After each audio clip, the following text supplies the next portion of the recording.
Hi Maret Pare! Samahan niyo ako sa panibagong video ng inyong dakdakerang ina.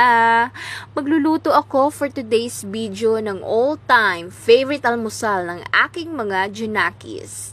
Hoy, masarap to, promise.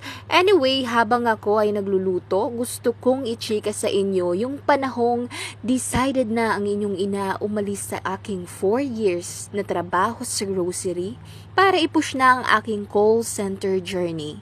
Kahit breadwinner ako, zero balance ako, puro utang ako, at walang regular na trabaho ang aking partner.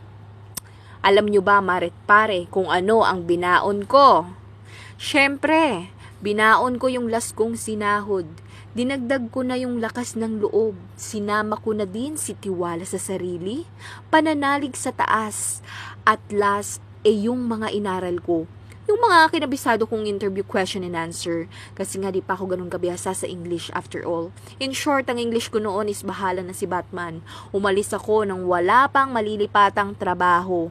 Akala ko kasi sapat na yung mga binaon ko. May nalimutan ako ibaon eh. Yung pagharap sa maraming rejections dahil failed